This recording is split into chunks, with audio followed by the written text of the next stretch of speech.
Hello everyone. Welcome back to Tourism Promotion Services 2. For today's lesson, we are going to discuss transportation. First, let us discuss what is transportation.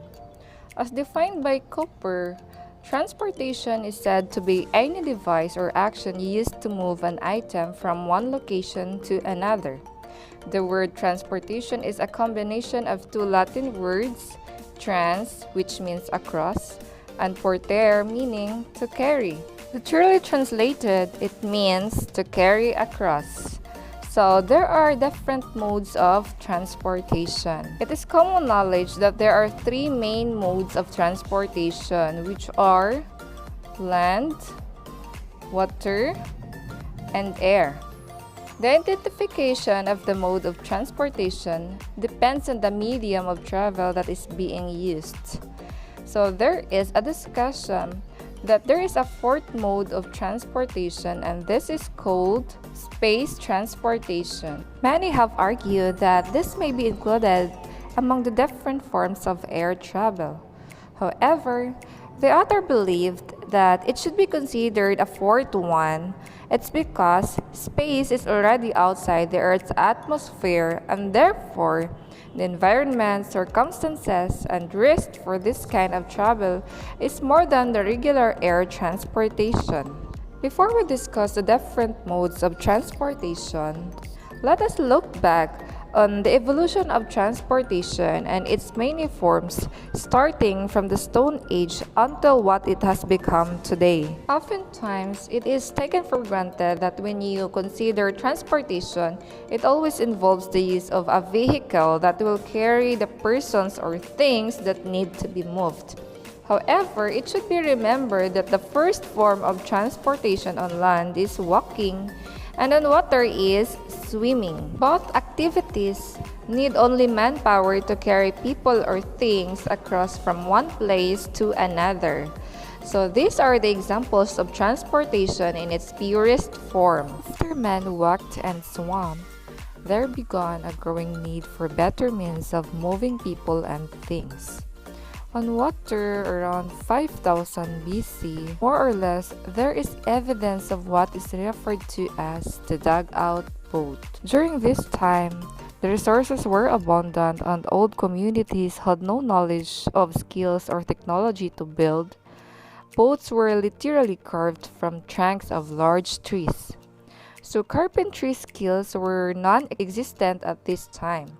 Therefore, this vehicle is formed from one large piece of wood with the center portions of the trunk having been dug out and shaped like a boat. The discovery of dugout boat enabled men to travel farther through waters with less manpower used, as they no longer swam. Instead, they paddled using oars. Due to its limited size, dugout boat was generally used for inland waters only. Another highlight in water transportation was the discovery of the sail. By then, men had started to build bigger boats and used slaves, prisoners, or soldiers to paddle through larger bodies of water, crossing seas and oceans. In history, this form of water transportation allowed civilization in the West to reach the countries in the East. This allowed for the discovery of the Americas and even the conquest of Asian countries by European societies, and a popular example of this is our country, the Philippines, which was colonized by the Spaniards. On land, the means of transportation leaped forward upon the invention of the wheel by the Sumerians around 3500 BC. The wheel attached to a cart either being pushed or pulled by a man later evolved to carriages with several wheels that animals pull. Then, during the Industrial Revolution that began in 1790, the steam engine was discovered. This breakthrough enabled the societies to travel longer distances and carry more people and goods for each trip.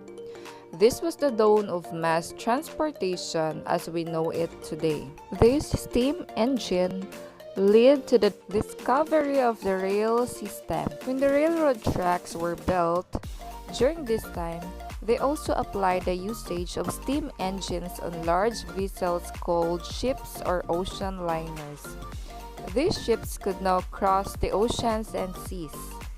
Both these forms of transportation on land and water opened the doors for more opportunity to cross continents, carrying heavier loads and more passengers at once over a shorter period of time. Air travel was not possible early on.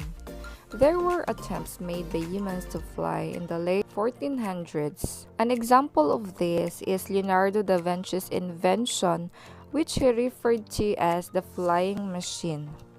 He studied birds and bats to invent a gadget that was similar to a glider. In the 1700s, they ventured into travel in the form of hot air balloons that were difficult to steer and could only lift a light load. Presently, hot air balloons are only used for recreational purposes and not as a means of transportation. It was the Wright brothers who made a successful flight in 1903. But during this time, airplanes were not made for transportation purposes, but for the use of war.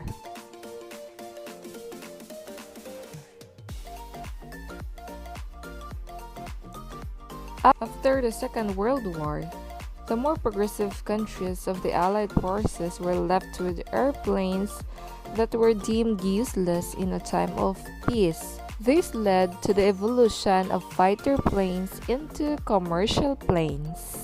Modern technology provided for the discovery of ways for bigger planes to be built, evolving into turbine jet engines with larger gas tanks to travel greater distances. The most popular form of land transportation known today is car. It was not invented until the 1886. This was put together by Carl Benz. That was the brief history of transportation. Now, let us discuss the general forms of transportation. So we will describe the different types of vehicles used in each mode of transportation. So let's start with land transportation. There are many local forms of land transportation in different countries that cannot be seen in others. To be specific, the forms of land transportation to be discussed here will be those more commonly used in the Philippines. So first, we have car. Cars are privately owned, but for tourism purposes, there are rent-a-car services that are offered by companies or by hotels for private, exclusive use of guests. Rental fees may vary from a per-trip basis, such as arrangements for airport transfers or for a fixed duration or number of hours. Coaster. This vehicle can approximately seat 24 to 28 passengers, so usually we call it minibus. Locals and tourists use this mode of transportation when arranging trips for smaller groups. Bus. Buses are used for transporting a large number of tourists. So it has a capacity of 42 to 44 passengers without utilizing the jump seats provided on the center aisle. Tricycle. So this type of land transportation is the most common form of transportation here in Bayugan City. Pedicab. This is the non-motorized version of the tricycle.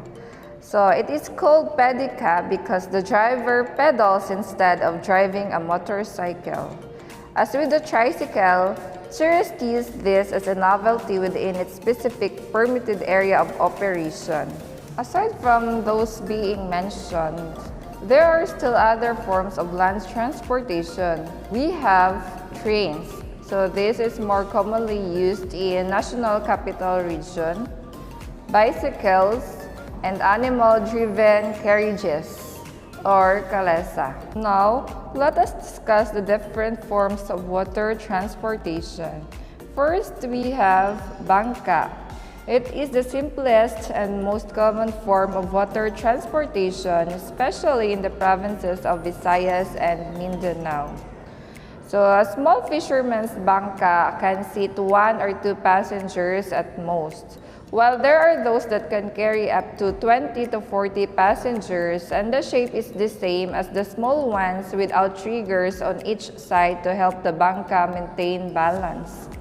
These bangkas can be powered by paddles as used by fishermen, or it can be powered by outboard motors or larger scale engines when bigger. Ferry boats. These are commuter boats for inter-island travel in the Philippines. So these are bigger than bangkas and without outriggers and are powered by outboard motors or larger boat engines. Since its main purpose is to bring passengers to different destinations, so it is understandable that both locals and tourists use these ferries. An example of this is Kukalyong, which travels from Nasipit to Hagna and vice versa. Yacht. It is a private form of water transportation. If it is personally owned, then the owners may take their yacht anywhere in the world and just seek permission to dock in another country. Wealthy tourists can rent yacht if they want to travel exclusively in this manner. Ocean liners. This is a large water vessel that covers great distances and cheaper costs for purposes of commuting and not for recreation. The aim of travelers on ocean liners is to arrive at the destination in the fastest possible time. The capacity of ocean liners may range from hundreds to thousands for one trip, and it is used by both commuters and tourists. Cruise liners. So this is the opposite of an ocean liners.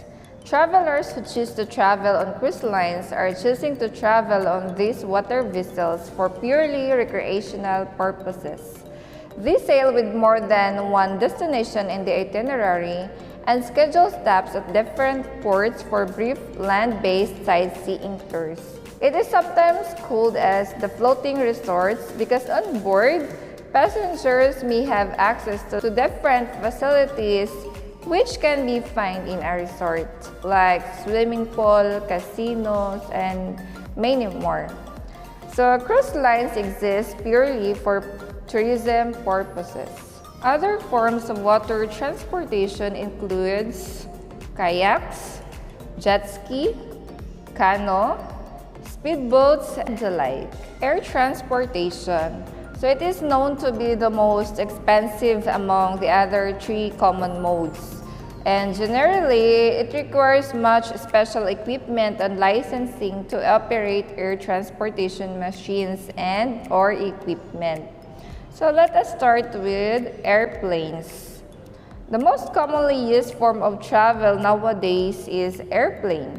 It is the fastest form of air travel. So if you want to enjoy your 1 week holiday, so just book a ticket and you can fly to Boracay, you can enjoy the waves of Siargao, you can explore the underground river of Palawan. So this is the reason why tourists prefer to travel via plane because they can save a lot of time. Helicopters.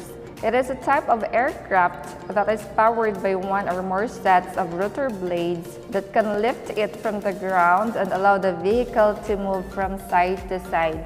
So in tourism, helicopters are used for recreational travel.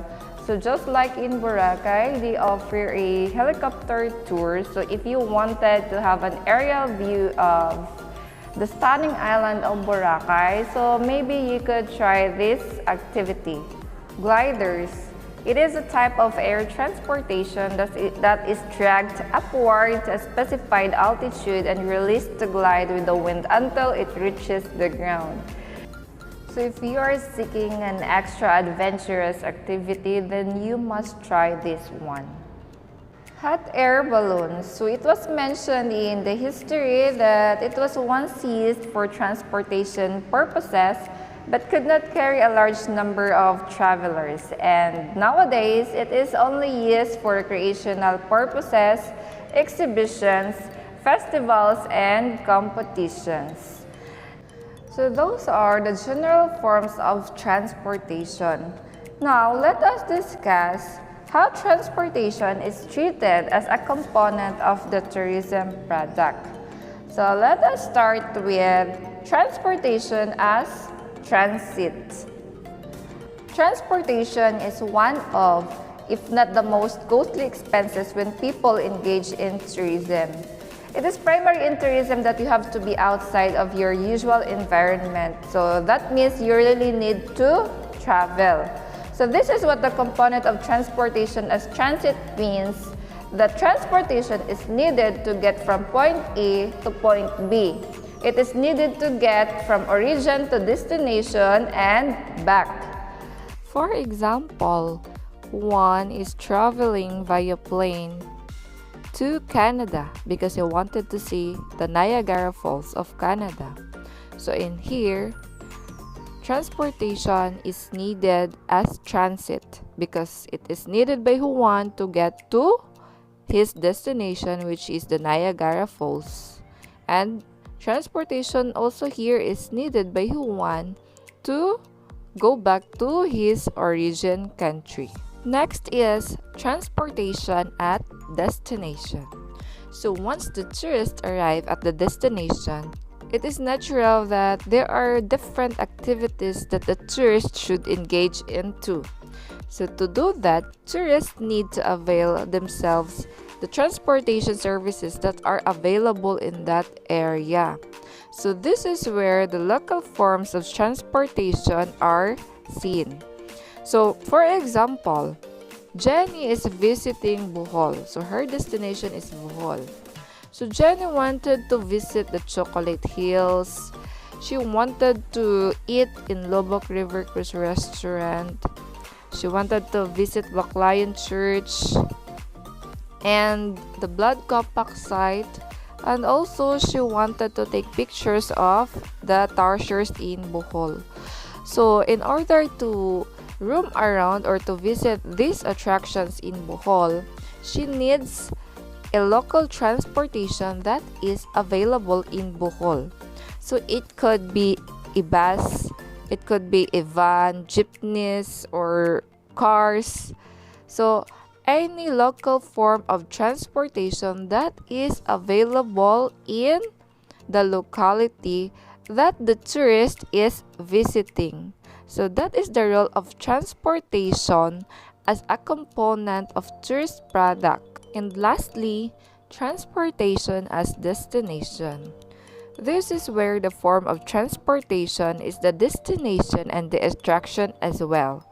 The most obvious example for this would be the cruise liners, wherein the tourists board the cruise ship for the main purpose of going on the cruise.